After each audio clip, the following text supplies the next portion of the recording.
안녕하십니까, 레피드입니다. 4월 26일 시스템 반도체 파운드리 종목 리뷰 하도록 하겠습니다. 자, 먼저 증시 보겠습니다. 코스피 코스닥 오늘 둘 다 상승했고요. 코스피는 1% 가까이 상승하면서 3200선을 결국에는 뛰어넘었습니다. 네, 외국인이 3900억 매수를 하면서 외인 매수세로 코스피가 다시 한번 상승세를 이어갔고요. 자, 드디어 벽을 또 깨고 있습니다. 네, 내일이면 확실하게 3200선을 돌파를 하면서 신고가를 달성할 것 같습니다. 자, 지금은 아직까지 대형주들이 크게 오르지 못하는 모습입니다. 네, 지금 반도체 관련주, 특히 이제 뭐 삼성전자라든지 이런 종목들이 이제 슬슬 꿈틀거리는 하는데 아직까지는 별로 움직임이 없고요. 현대차도 마찬가지 지금 별로 움직임이 없습니다. 근데 확실히 이제 변곡점에 달했기 때문에 지지선 잘 디디고 좀 상승할 수 있는 그런 자리가 아닌가. LG전자도 마찬가지 21선 깨지 않는 선에서 반등을 좀 시작했고요. 이런 대형주들이 또 상승을 하게 된다면 네, 코스피가 또 상승을 할 수 있을 거라고 보고 있습니다. 자, 그 다음에는 코스닥이고요. 3포인트 올라서 0.3% 올랐고요. 코스닥도 계속 잘 가고 있습니다. 자, 그래서 낙폭 한번 주고 그 낙폭에 대한 전고점을 다시 한번 테스트를 하고 있고요.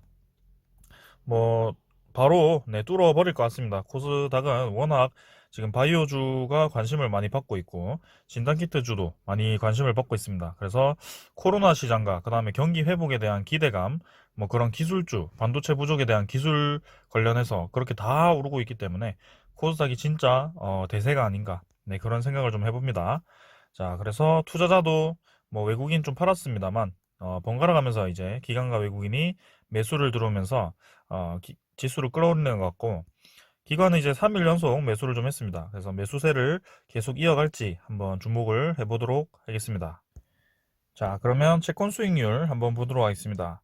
미국 10년물이 1.58%, 네, 계속 이제 요 근처에서 머물고 있고요. 크게 이제 상승세 없이 바닥권을 유지를 하고 있습니다. 그래서 주식이 상승하는 데는 전혀 부담스러운 수치도 아니고요. 지금 잘 진행이 되고 있다라고 말씀드리겠습니다. 그 다음에 암호화폐도 한번 크게 내렸다가 지금 또 반등을 본격적으로 하는 것 같고요.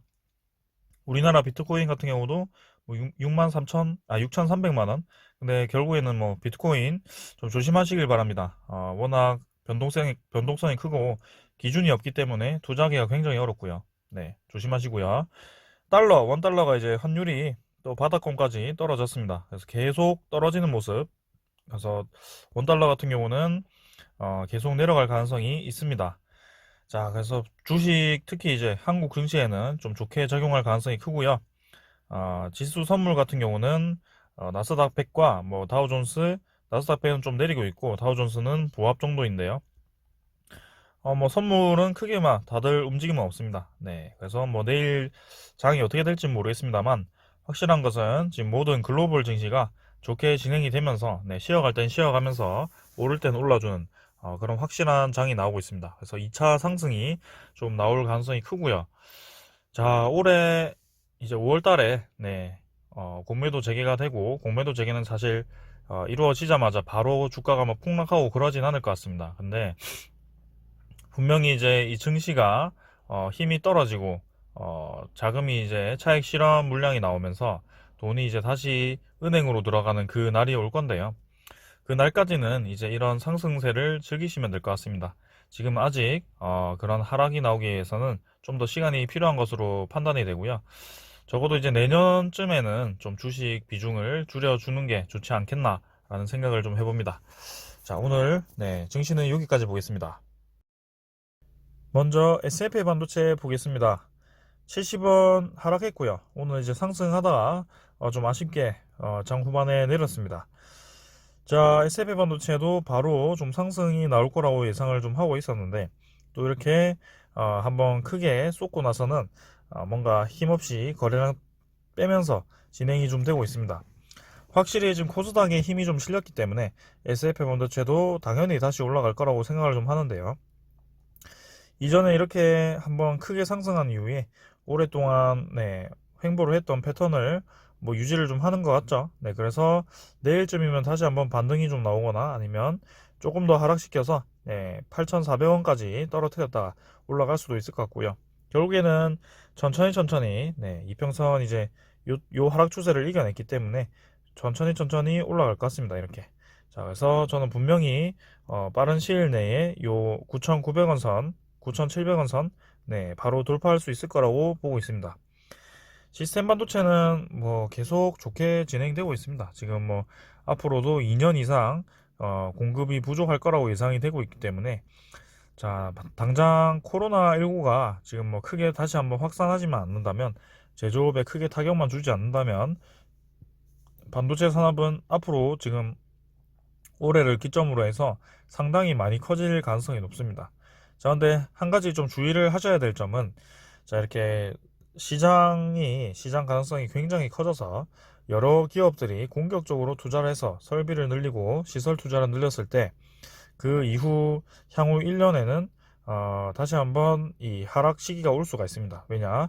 그만큼 공급을 많이 했고 신규 투자 설비도 떨어지기 때문에 그 장비 회사, 반도체 장비 회사나 이런 아래 기업들이 그 기업들부터 좀 힘이 빠지기 시작할 겁니다. 자, 그래서 그런 상황은 항상 염두를 해두고 일단 적어도 올해는 그런 생각을 하지 않으셔도 될 것 같습니다.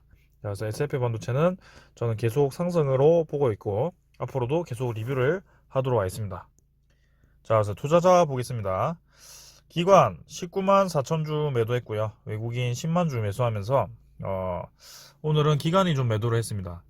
금융투자 투신 매도했고 오늘은 이제 사모펀드가 매도했네요. 네, 사모펀드가 좀 차익 실현 물량으로 그냥 털어내버린 것 같고 그래서 S&P 반도체가 좀 상승해서 흐름이 끊긴 게 아닌가 그런 생각이 듭니다. 하지만 최근에는 뭐 외국인이 조금 매수, 크게 뭐 별다른 세력은 없고요. 이전처럼 뭔가 기관이나 외국인이 막 100만 주씩 이렇게 들어오는 날이 지금 요즘에는 없는 것 같아요. 일단은 거래는 그래도 한 번씩 실리고 있기 때문에 큰 걱정 없습니다만 확실한 수급이 지금 들어오진 않고 있다. 자, 그래서 S&P 반도체 수급이 조금 아쉬운 모습. 자, 그 다음은 시그네틱스고요. 1,500원 회복해서 마무리를 좀 했습니다. 자, 그래서 최근에도 계속 재미없는 흐름이 이어졌는데요.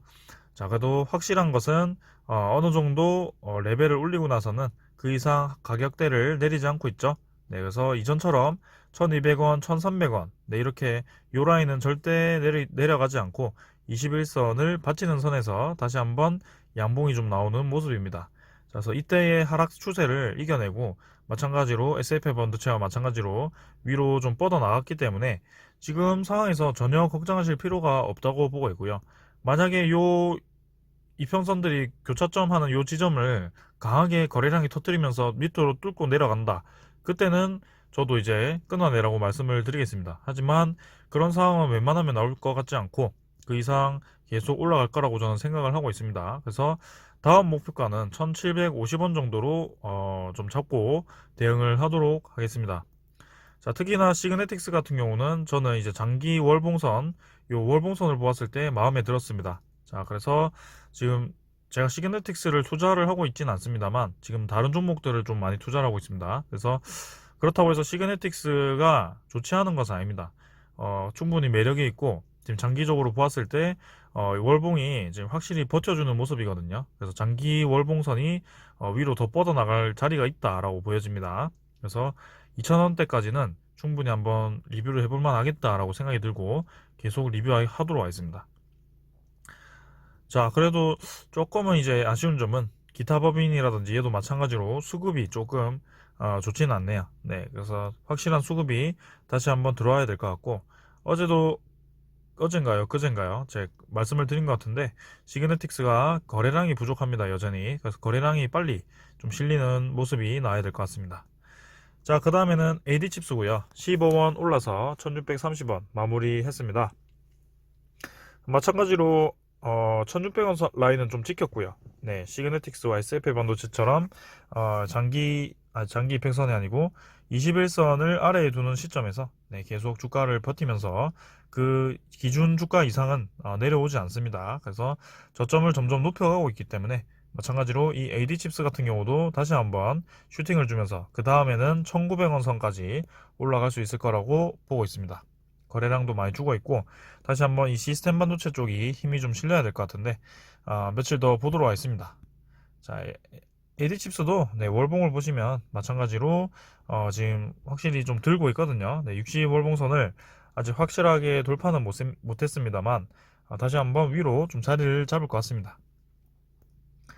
그 다음에는 IA고요. 15원 내려서 1465원입니다. 자, 그래서 IA가 네, 생각보다는 흐름이 좋지 않습니다. 그래서 제가 세웠던 그 기준선 1450원 선을 이탈하게 된다면 마찬가지로 IA도 커트를 해보시는 게 저는 좋을 것 같고요.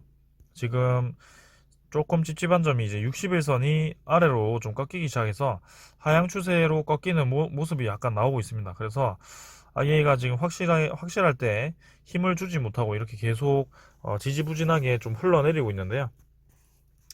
자, 여차하면 1450원 이탈하면 그냥 끊어내 버리고 새로운 종목을 투자하시는 것을 추천드리겠습니다. 지금 상황에서는 IA가 지금 흐름이 별로 썩 좋아 보이진 않고요. 만약에 여기서 이탈을 한다면 그 다음은 1450원 아니면 1250원까지도 가능하기 때문에 좀 끊었다가 가는 게 좋을 것 같습니다. 자, 외국인은 85,000주 매도했고요. 크게 외국인이 또 들어오다가 나갔다가 하기 때문에 수급적으로는 별로 뭐 신경 쓸 게 없습니다. 자, IA 한번 그렇게 보도록 하고요. 러셀도 마찬가지로 뭔가 흐름이 좀 좋진 않네요. 이게 고점을 확실히 돌파하고 나서부터 더 뻗어나갔어야 되는 그런 자리인데요. 러셀 같은 경우는 뻗어나가지 못하고 뭔가 눌려지고 있는 모습입니다. 하지만 이 반도체 중고 장비주라고 해서 제가 좀 기대를 하고 있는데요. 이 반도체가 이 수요가 증가를 하게 됐을 때는 처음으로 투자하는 것이 바로 설비 투자입니다. 그래서 설비부터 투자하기 때문에 이런 러셀과 같은 종목들이 좀 올라가지 않겠나라는 생각을 하고 있는데, 컨센서스도 좀 괜찮았고요. 러셀 같은 경우는. 그래서 좀 기대를 하고 있는데, 뭔가 마음에 들지 않네요, 흐름은. 일단은 쌍바닥 근처에서 좀 내일 확실하게 좀 반등을 해주길 바라고요. 6천원대를 빨리 회복을 해야 될 것 같아요. 만약에 얘도 이 61선 요 라인을 이탈하게 된다면 러셀도 그냥 끊어버리는 게 좋을 것 같습니다. 자, 외국인도 뭐 5만 주 팔았고요. 러셀도 크게 흐름이 없고 요즘에는 거래량이 죽은 채로 네, 웬만큼 이제 살아나지 못하고 있죠. 네, 일단 계속 주목을 해보도록 하겠습니다. 자, 오늘은 이렇게 뭐 간단하게 보도록 하고요. 시스템 반도체 파운드리 종목들이 생각보다 힘이 좀 약합니다. 최근에 이제 증시가 오를 때는 확실히 이 바이오 종목, 네, 이쪽 종목들이 좀 많이 오르는 것 같고요. 그 다음에 실적주들이 좀 많이 오르는 것 같습니다. 자, 그래서 이런 기술주들도 좀 상승세를 이어가고 있다고 생각을 하고 있는데, 확실하게 지금 요 종목들은 힘을 아직까지는 많이 받지 못한 것 같아요. 그래서 조만간 힘을 다시 주거나 아니면 불씨가 좀 꺼졌을 때는 제가 신호를 과감하게 드리도록 하겠습니다. 자, 오늘은 여기까지 하고요. SF 반도체 시그네틱스, AD칩스, 그 다음에 IA 러셀까지 모두 내일 상승하길 바라겠습니다. 오늘은 여기까지 하겠습니다. 감사합니다.